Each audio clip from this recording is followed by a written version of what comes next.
밀워키에 있는 위스콘신 대학에서 실험을 하나 했습니다. 여학생들에게 20세기 초 밀워키의 극도로 열악한 생활 환경을 보여주었습니다. 그 다음에 하나 더 보여주는데, 자신이 화상을 입거나 흉터가 생기는 비극적 사고를 당했다고 상상하도록 했습니다. 그리고 그 상황을 그냥 보고 끝나는 것이 아니라 글로 묘사해 보라고 말했습니다. 그 과정을 거친 뒤에 그 여학생들에게 자신의 삶의 만족도를 평가하라는 숙제를 내었습니다. 학생들이 숙제로 자료를 제출했는데, 그 자료에 따르면은 학생들은 그 실험 이후에 자신의 삶이 실험 이전보다 훨씬 더 만족스럽게 느껴진다고 평가를 했습니다. 뉴욕 주립대학에서도 비슷한 실험을 하나 했습니다. 실험 대상자들에게 내가 누구누구가 아니라서 기쁘다라는 문장을 완성하라는 숙제를 제출하라고 했습니다. 똑같은 숙제를 5번이나 냈습니다. 계속해서 내가 누구가 아니라서 기쁘다. 그 결과 실험 대상자들은 자신의 삶이 이전보다도 훨씬 더 만족하게 되었다라는 그런 통계가 나왔습니다. 반대로 또 다른 실험 대상자들에게 내가 누구라면 좋겠다 라는 문장을 완성해 보라고 했습니다. 마찬가지로 5번 똑같은 그런 숙제를 내어주었습니다. 그랬더니만 이번에는 실험 대상자들이 자기 삶에 커다란 불만을 갖게 되었다라고 합니다. 여러분, 어떻게 보면은 세상의 일들이 다 별것이 아닙니다. 좋다는 것도 가만히 보면은, 또 세월 지나고 보면은 그렇게 대단한 것이 아니었고요. 내가 참 이것만큼은 없었으면 좋겠다, 이건 참 나쁘다라는 것도 마찬가지입니다. 나중 세월 지나가 보면은 별것 아니었었는데 그때 참 가슴 아파하고 힘들어하고 속상해하고 원통해하는 그런 자신이 나중에 보면은 바보스럽게 보이게 돼요. 내가 뭐 때문에 그렇게 속이 상했느냐, 뭐 때문에 그렇게 가슴 아팠느냐. 인생의 삶이 어떻게 보면은 세상적으로 말해도 생각하기에 달려 있습니다. 좋게 생각하면은 얼마든지 좋을 수가 있고, 안 좋게 생각하면은 얼마든지 안 좋을 수가 있습니다. 제가 참 세옹지마 이야기를 참 좋아하는데, 저는 저 이야기를 들을 때마다, 나눌 때마다 그런 생각이 많이 가요. 중국에 복음에 들어간 게 우리가 생각하는 것보다 훨씬 일찍 들어갔다라는 그런 이야기들이 나오고 있습니다. 중국 한자가요, 혹시 여러분들도 한번 들어보신 분이 계실지 모르겠는데, 한자를 이렇게 연구를 해보면은 창세기 그 말씀이 그대로 한자에 다 들어있습니다.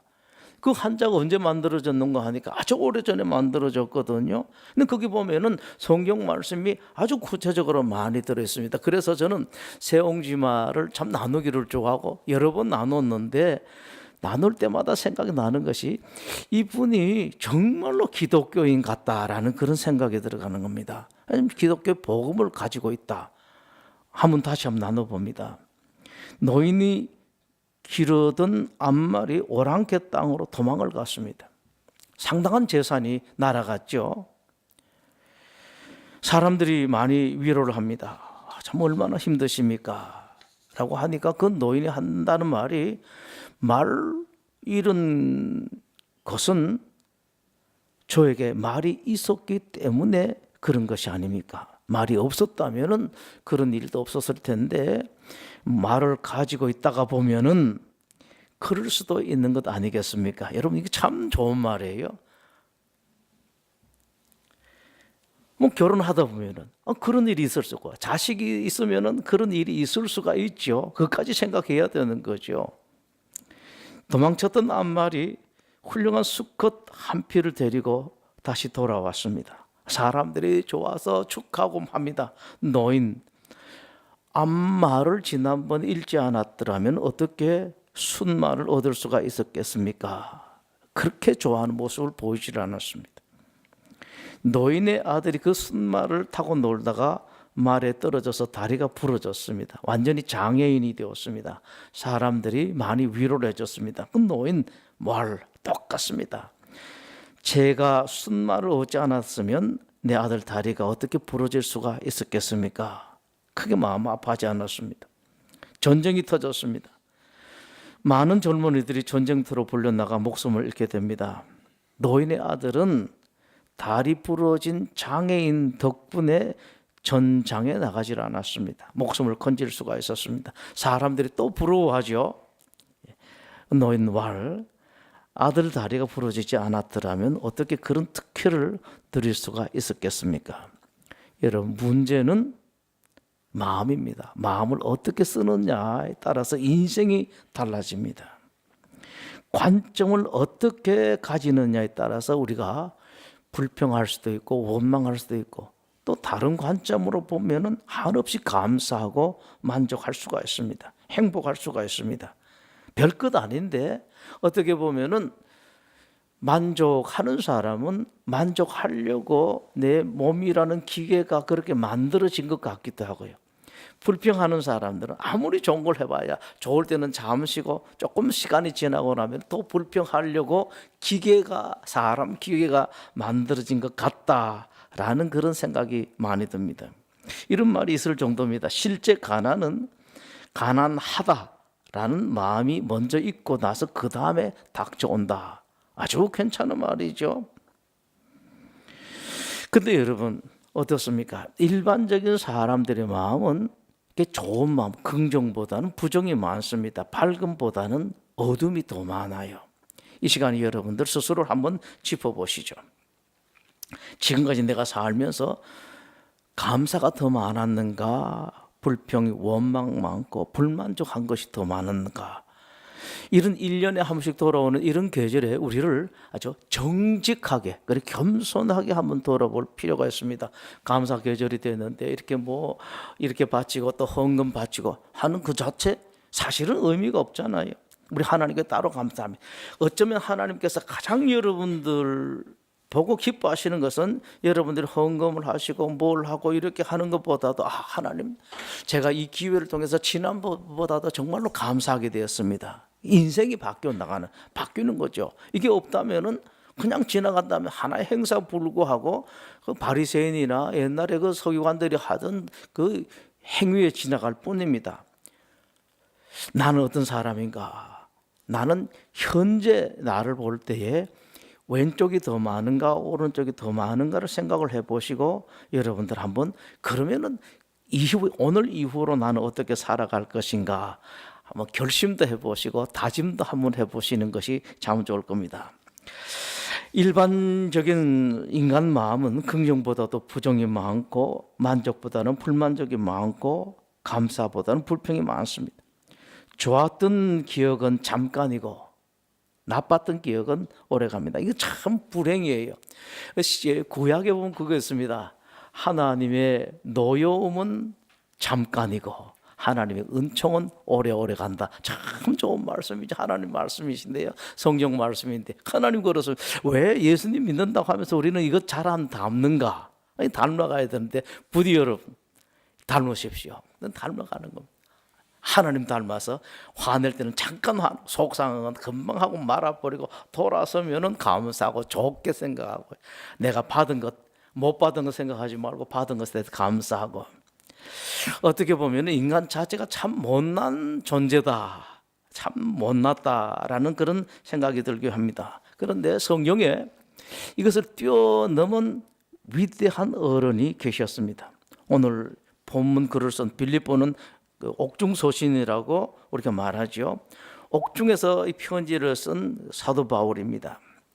이 바울이 감옥에 갇혀 있을 때 편지를 썼는데 감옥에 갇혀 있으면서 자기를 섬겨준 빌립보 교회에 대한 감사합니다. 그 중에서 오늘 한 부분입니다. 그동안 빌립보 교인들이 자기를 섬겨준 것에 대해서 감사하는데 그냥 감옥 속에서 감사하는 거요. 여러분 참 쉽지가 않습니다. 우리 생각하면은 뭐 도를 어느 정도 닦으면 그 정도 뭐 초월하면 될 것 같습니다만 그렇지가 않아요. 아무리 좋은 조건 환경의 감옥이라도요, 감옥이라는 그 자체가 고통입니다. 최근에 보니까 우리 감옥에 들어가 있는 지난번 대통령이 또 그 주변의 변호사들이 국제 인권 모의에다 거기 제소하기도 하고 그렇게 했죠. 근데 법무부에서 그거 내놨죠. 그 양반이 들어가 있는 감옥은 다른 사람보다도 훨씬 더 크고 뭐 개인 뭐 병기도 있고 이렇게 했는데 저 좋은 변명입니다만 여러분 아십시오. 감옥은요 그 자체가 고통이에요. 올해는 제가 저기 송파에 있는 구치소 하나 있죠. 성동 구치소인가 뭐 송파 구치소 뭐 구치소가 하나 있으면 제법 큰데 거기 구치소를 몇 년간 정기적으로 방문을 했었습니다. 정기적으로 매달 가서 예배를 드리고 하는데 많이 나와요. 정말 많아요. 거기 뭐 그 사람들이 그 예배하는 것이 피하는 시간이니까요. 그 시간에는 뭐죠? 여기서 이게 그것도 온풍기도 막 틀어주고 또 갈 때마다 그걸 했습니다. 성경 퀴즈를 했습니다. 오늘은 사도행전입니다 라고 하면은 그 성경 퀴즈도 해가지고 참여하는 사람들 될 수 있으면은 거의 다 상을 주려고 조그만 상을 그렇게 학태드리고 했는데요. 정말로 그분들이 열심히 공부를 해요. 거의 다 외울 정도면 사도행전 다 외울 정도 됩니다. 이제 문제는 제가 이제 한 달에 한 번씩 가서 이제 성경 퀴즈도 하고 그렇게 하는데 갈 때마다요. 제가 너무 힘들어요. 밑에 앉아 있는 이게 큽니다. 아주 강당이 크고 가득 차 있는데 열기가 있을 만한데 열기가 하나도 없. 사람이 그렇게 많으면 열기가 있을 만한데 열기가 하나도 없어요. 정말로 감옥이더라고요. 단은 이만큼 높습니다. 여기는 온풍기가 나오고 앉아 있는데 저하고 몇 사람들 여기서는 보면은 예배 인도하는 사람 무릎 담요까지 줘요. 그런데 여기서는 온풍기가 나오고 무릎 담요까지 했는데도요. 뼈마디가 아파요. 팔이 아프고 무릎이 최순실이 이번에 나와서 막 울더라 그랬죠. 그거 정말입니다. 정말로 힘드네. 참 힘드는데 그 옛날에 2000년 전에 감옥이 뭐 새집이나 어쩌나 해도 얼마나 힘들었겠습니까, 여러분. 정말로 참 힘든 겁니다. 바울이 감옥 생활에 정말 힘들었겠습니다. 부족한 것도 참 많았을 것입니다. 이런 바울을 다른 사람은 챙기지를 않았어요. 보통 그렇습니다. 보면은 이렇게 귀한 분이 계시면은 사람들이 그 생각, 나 말고도 챙겨주시는 분 많을 텐데 바울은 없었습니다. 많은 분 같은데 바울이 자기가 그렇게 고백을 하고 있습니다. 나를 챙겨준 사람은 여러분밖에 없었습니다 하고 빌립보 교인들에게 감사를 하고 있습니다. 빌립보 교회는 틈틈이 필요한 물건을 바울을 공급했고 그리고 교회 중직자 한 분을 보내어서 아예 감옥 옆에서 바울을 섬기도록 했습니다. 이런 빌립보 교회의 바울이 감사 인사를 하면서 아주 특별한 말을 합니다. 여러분들이 나를 도와준 것은 정말로 감사한 일입니다.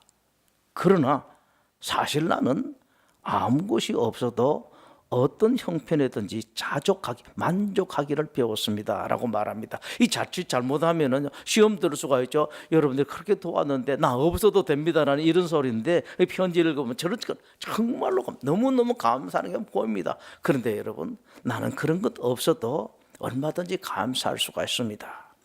그때 말할 때 자족이라는 말을 합니다. 자족이라는 표현을 하는데 여러분 오늘 이 자족이라는 그 본래의 뜻 하나만 여러분 제대로 하셔도 인생이 좀 많이 달라질 것 같습니다.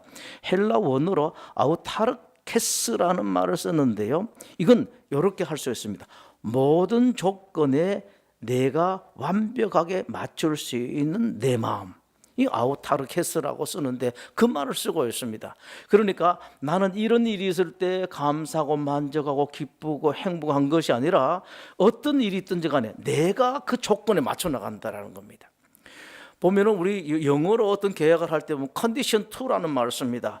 어떤 조건에 따라서인데 그게 아니라 어떤 일이 있든지 간에 내가 거기다 맞춰 나간다라는 그런 말을 합니다. 그러면서 나는 모든 일에서 정말로 만족하는 것을 배웠다라는 말씀. 12절 말씀 여러분 한번 보시죠. 12절 말씀에 바울이 그럽니다. 나는 비천에 처할 줄도 알고 풍부에 처할 줄도 알아 모든 일 곧 배부름 배고픔과 풍부와 궁핍에도 처할 줄 아는 일체의 비결을 배웠노라. 일체의 비결이라고 말하죠. 아우타르케스. 그러니까 모든 조건에 완벽하게 맞출 수가 있다. 내가 맞춰 나간다라는 그런 말씀입니다. 저는 여러분들이 여러분 아내에게, 여러분 남편에게 이런 자족하는 아우타르케스, 완벽하게 여러분들이 맞출 수 있는 이런 것들이 여러분 보기, 내가 무엇을 내 아내가 이렇게 잘해주고 하는 것이 아니라 어떤 아내든지 간에 내가 내 아내에게, 내가 내 남편에게 완벽하게 맞출 수 있는 사람, 여러분 이 사람보다 더 행복한 사람 어디 있겠습니까? 대한민국이 막 걱정되고 어려움들이 많이 있습니다만은 여러분 보십시오. 제가 요즘 이 설교를 20년 전에 설교 서울 소망교회 있을 때 또 우리 교회 개척하고 난 뒤에 있을 때 설교 문 보면은요 상황이요 똑같아요. 저는 다를 줄 알았습니다. 그런데 그때 설교한 거나 지금 설교한 거나 구체적인 내용만 빼고는 전체 분위기는 똑같더라고요. 항상 똑같습니다. 별것 없습니다. 젊은이들 취직이 안 된다고 사람들이 난리 하죠. 그때 똑같았습니다. 그때 기도 제목들을 보니까 똑같이 그게 있었어요. 지금은 특별한 것처럼 천만의 말씀입니다. 그렇지가 않습니다. 즉 뭐라 하면은 세월이요 여러분 그렇게 됐어요. 어떤 세월이 됐습니까? 안 만족하려고요. 불평하려고. 젊은이들이 힘든다, 세상이 힘들다, 사업이 힘들다. 그때 똑같이 사업이 안 됐다고요. 그런데 자꾸 내가 새 것으로 생각하고 만족하려고. 새롭게 나만 힘들다. 요즘 와서 젊은이들이 힘든다. 그걸 제일 많이 이용을 누가 하는지 아십니까 여러분? 정치인들이 제일 많이 이용을 한다고요. 정말 젊은이 사랑해서 그런 것 같습니까 여러분? 실업자들을 사랑해서 그런 것 같습니까? 누굴 비판하기 위해서 그렇게 써먹는 것 뿐입니다. 이런 것이라고요. 바울이 말합니다. 그런 것은 아무것도 아니다라는 겁니다. 나는 만족할 수가 있다. 그러니까 그 좋은 것도 별 것도 아니고 다 시시한 것이다라고 말씀합니다. 중요한 건 그겁니다, 여러분. 여기서 끝나버리면은요, 이 기독교가 아니에요. 한 수도밖에 되질 않습니다. 사도 바울이 그렇게 그럴 수가 있었던 비결이었습니다. 그 대단한 공부한 사람. 사도 바울이 부잣집 아이. 부잣집이고 공부도 많이 했고 대단하죠. 나름대로 좀 이게 권세를 잡으려고 그랬으면은요 대제사장, 그러니까 오늘 말로 한다면은 한편은 국무총리나 대통령도 돼요. 대제사장 같으면은 그 사람한테 공문을 받아가지고 예수 믿는 사람들을 잡으려고 쫓아다닌 사람이니까 나름대로 상당히 권력이 있을 수도 있었습니다. 근데 그건 아무것도 아니라고 말합니다. 그 까닭이 뭐냐? 나한테는 그보다도 훨씬 대단한 뭐가 있다라는, 무엇이 있다라는 말씀이 이겁니다. 이게 세상하고 다른 거죠. 우리는 다르다. 내가 내 아내에게 만족할 수 있는 것은 내가 도를 닦았고 인품이 대단한 사람이 아니라 하나님께서 나에게 가장 알맞은 최고의 선물인 내 아내를 주셨다라는 겁니다. 내 남편은 하나님께서 나에게 가장 알맞은 선물로 최고의 선물로 내 남편을 주셨기 때문에 내가 만족한다라는 겁니다. 감옥 속에 있는 것도 마찬가지입니다. 바울이 힘듭니다만 하나님께서 나에게 감옥 속에 보내셨다는 말씀입니다. 찬송가 거기 있죠. 뭐 높은 산이 낮은 들이 또 뭡니까 여러분 기억나세요? 초막이나 궁궐이나 그 다음에 내 주 예수 모신 곳이 그 어디나 하늘나라, 그겁니다. 좋아서가 아니라 궁궐이라서가 아니라 우리 주님만 계시면 바로 그것이 하늘나라다. 내 오늘 환경 힘들고 어려운 거 다 하나님께서 나에게 이것을 주셨으니까 하나님께서 주신 것이라면 좋다라는 겁니다. 조금만 별거 아니던 선물을 누가 줬느냐? 내 사랑하는 사람, 내 사랑하는 아내가 나한테 선물 줘. 제가 오늘 시계를 찾고 나오는데요. 제가 이제 사위, 저 환갑 한 몇 년 돼서 환갑 때 사위하고 딸이 이렇게 선물했는데, 아이고 이거 되게 귀찮아요 이거. 요즘 이거 시계 없는 게 어디 있습니까? 그런데 제가 차고 나오고 틈틈이 합니다. 외국 나갈 때는 비싸다고 안 차고 나가고 10,000원짜리 차고 나가는데요. 이게 왜 제가 좋은 거 하니까 내 사위가 좋고 딸이 좋거든요. 뭐 환갑 선물 때 비싸다 좋다가 아니라 그게 그 좋다는. 바로 바울이 그렇습니다. 나는 진짜 좋은 보물을 가지고 왔으니까 그까짓 것은 아무것도 아니다. 힘들어도 나한테는 최고의 선물, 최고의 분 하나님이 계시니까 아무것도 아니다. 재밌는 이야기 하나가 있었습니다. 의 좋은 형제가 함께 먼 길을 갑니다. 다리를 건너다가 동생이 물속에서 번쩍거리는 뭘 하나 발견합니다. 동생이 물속에 들어갔습니다. 보니까 물속에 금덩이가 2개였습니다. 2개 갖고 와가지고 2개니까 형제가 하나씩 나눠서 하나를 형에게 드렸습니다. 하나는 자기고. 한참 생각에 잠겨있던 동생이 금덩이를 강물에 던져버립니다. 형이 깜짝 놀라서 동생에게 물었죠. 왜 그러냐? 왜? 동생이 말합니다. 형님, 금덩이를 제가 2개를 주어서 그중에 하나를 형님께 나눠 드리다가 보니까 이런 생각이 자꾸 들어갑니다. 만약에 형님이 없었더라면은 내가 금덩이 2개 다 차지하는 건데, 하나 얻었다 좋다 보다도 형님만 없었다면 내가 2개 다 차지하는 건데, 이것 때문에 자꾸 형님이 원망하고 조금 미워지는 그런 마음이 들었습니다. 그래서 제가 까짓 저 금덩어리 하나 때문에 형님이 미워진다면은 이런 금덩어리는 없는 것이 좋다고 던졌다라는 거. 그 소리 듣고 나는데 형님도 던졌다고 하죠. 우리 하나님의 사람들에게는 진짜가 있습니다. 모든 것도 필요하다면 얼마든지 공급할 수가 있고 좋은 것으로 주실 수 있는 하나님. 여러분, 저는 여러분 그 믿음을 가지시기를 바랍니다. 꼭 가지시기를 바랍니다. 뭐 소문이 이루어져서 좋은 거요, 금방 지나가요. 아무것도 아니거든요. 필요하면 얼마든지 주실 수가 있고, 지금 내 길을 인도하시는 하나님은 항상 최고의 것으로 나를 인도하신다. 여러분, 행복이 어디서 오고 불행이 어디서 옵니까? 환경이 절대로 아닙니다. 여러분, 여건이 아니라고요. 뭐 때문에 아닙니다. 결국은 나한테서 오게 됩니다. 우리가 어떤 마음으로 살아가는가. 세상 사람들 가운데 이를 도를 통한 사람들도 좀 있습니다만은 우리 기독교인들은 훨씬 좋습니다. 그 도를 안 통해도 정말로 그런 실제 신비적인 하나님이 계신다라는 그런 말씀이죠. 이 믿음이 없으면 우리 예수님 믿을 필요가 없는, 우리 하나님 그런 분이 계신다. 필요하면 얼마든지 공부할 수가 있고 나고 최고로 인도하시고 항상 나와 함께 하시면서 도와주시고 인도하신다. 그러면 이거보다 더 부자가 어디 있습니까?